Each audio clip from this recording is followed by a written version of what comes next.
All right, in this short video here, I just want to talk about basically copyrights and trademarks a little bit. Now, before I say anything further, please note that I'm not a lawyer and I don't know anything about that kind of stuff. So always consult with a professional before you, if you feel like you need some extra advice on a certain t-shirt design or something like that. You know, it's a good idea to go out and consult with somebody. When I first started with Teespring, the thing was basically Teespring would just give us a slap on the hand for certain shirts that would get, you know, disapproved. They just take it down, and they may take your money, they may pay you for it. But now it's going to get more and more strict as the t-shirt business really explodes. And here's some evidence of it already happening. Iowa State has sued Teespring right after they sued another company similar to Teespring, which I actually mentioned a few times in this video series, called Screened. So they went after Screened and won, and now they're going after Teespring for people that are doing like Iowa State sort of Teespring designs in their shirts. Now, if you take a look, I saw another news thing here. This was the actual design they were going after, or one of them, I guess. They talked about many of them that were being in violation of copyright. And you can see that Iowa State wave shirts. Now, probably just having Iowa State in there, I'm not sure if that's copyrighted or not, but I guess this image here is copyrighted. And sure enough, if you go take a look at some copyright sites, I'm going to show you here. Let's take a look. It's going to open up another page. I've got them bookmarked here. The first one, Legal Force. So this is trademarkia.com. See up there. Another one is Trademark Electronic Search System. Now it's this long, complicated URL, but I'm sure if you just search that in Google, it'll come up. I don't actually remember where I found these links originally. I think it was from a Google group, to be honest. Not a Google group, sorry, a Facebook group. All right, there we go. So it just came up right away right here. First link. So just type that in, Trademark Electronic Search System. I find this one really difficult to use. The other one's a little easier. But let's go ahead and type in Iowa in here. Oh, sorry, Ohio. Ohio, okay. And let's just take a look here. You see right here, that looks like the image. So it looks like it's trademarked. So it's totally trademarked. You can't use it at all. So that's why they went after them for that particular design. But a lot of people are using different things to do with this Iowa State University. I guess it's like the Buckeyes or something like that. I think that's a football team. I'm not sure. I haven't actually worked in that niche for the Iowa State stuff. But it's a good idea to come here and check out whether or not your idea is going to be copyrighted, just to be on the safe side. But there's basically sort of a trick that I do. I want to show you another example before I talk about that.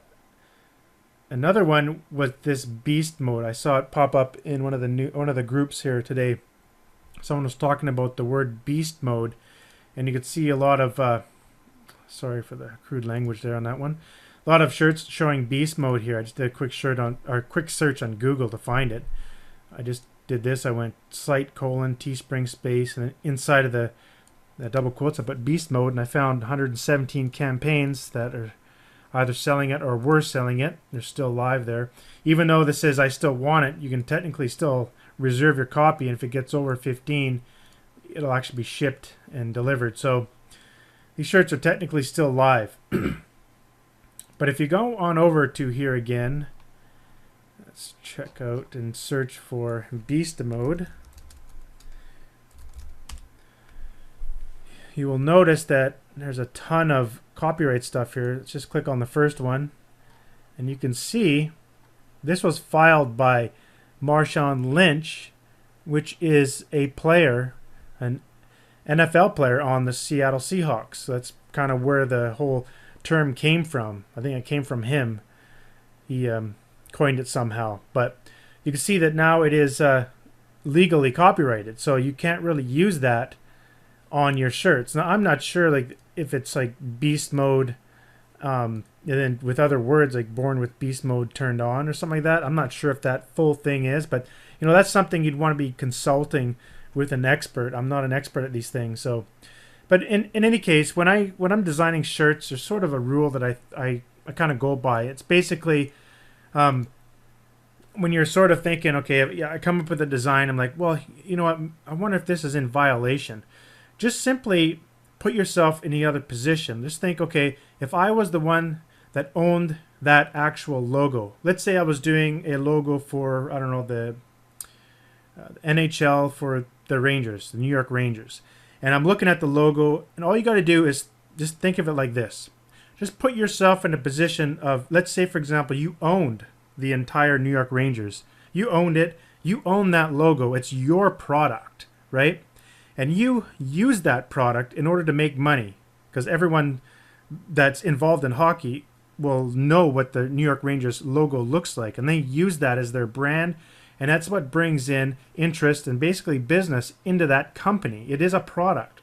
So if I own that whole thing, I come and look at my design, and I look at it from an owner's point of view. I'm looking at that design, and I just simply ask myself, am I happy with this design? Am I happy that someone's going to sell this design on the internet?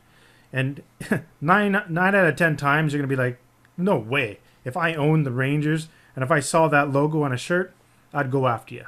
It's really that simple. Just put yourself in the position of, say you're owning that company.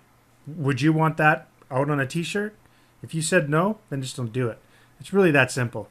And like I said, I'm no lawyer. I've made mistakes, and I've had several of my shirts shut down, and I learned the hard way. So I haven't lost any money yet, but I'm sure if I get more shut down, they won't pay me. But like I said, I started a little bit a while ago in this game, and at the time, they basically just gave me a little slap on the wrist, and nothing really happened. But you do want to be careful, because it looks like people are starting to really take force on this and take action, I should say, like the Buckeyes there, the Iowa State University. So I'm sure other companies are going to follow suit. They're suing them for like $1 million or something like that. So I think it was $1 million. I'm not sure, but anyhow, they're going to make a whole bunch of money, right? So all the law firms are going to be jumping on board trying to make some money off Teespring. So what's Teespring going to do? Well, soon they're going to have to start policing the designs. So your design will not be auto-approved anymore. That's sort of what's going to be happening. But you can avoid these things by just following the rules and just use that simple trick. Just pretend that you own the actual logo you're trying to copy. And if you're looking at it and you're going, I don't approve this, if this is my product, then don't do it. It's really that simple. Anyhow, hopefully this video helps. I'll see you in the next one.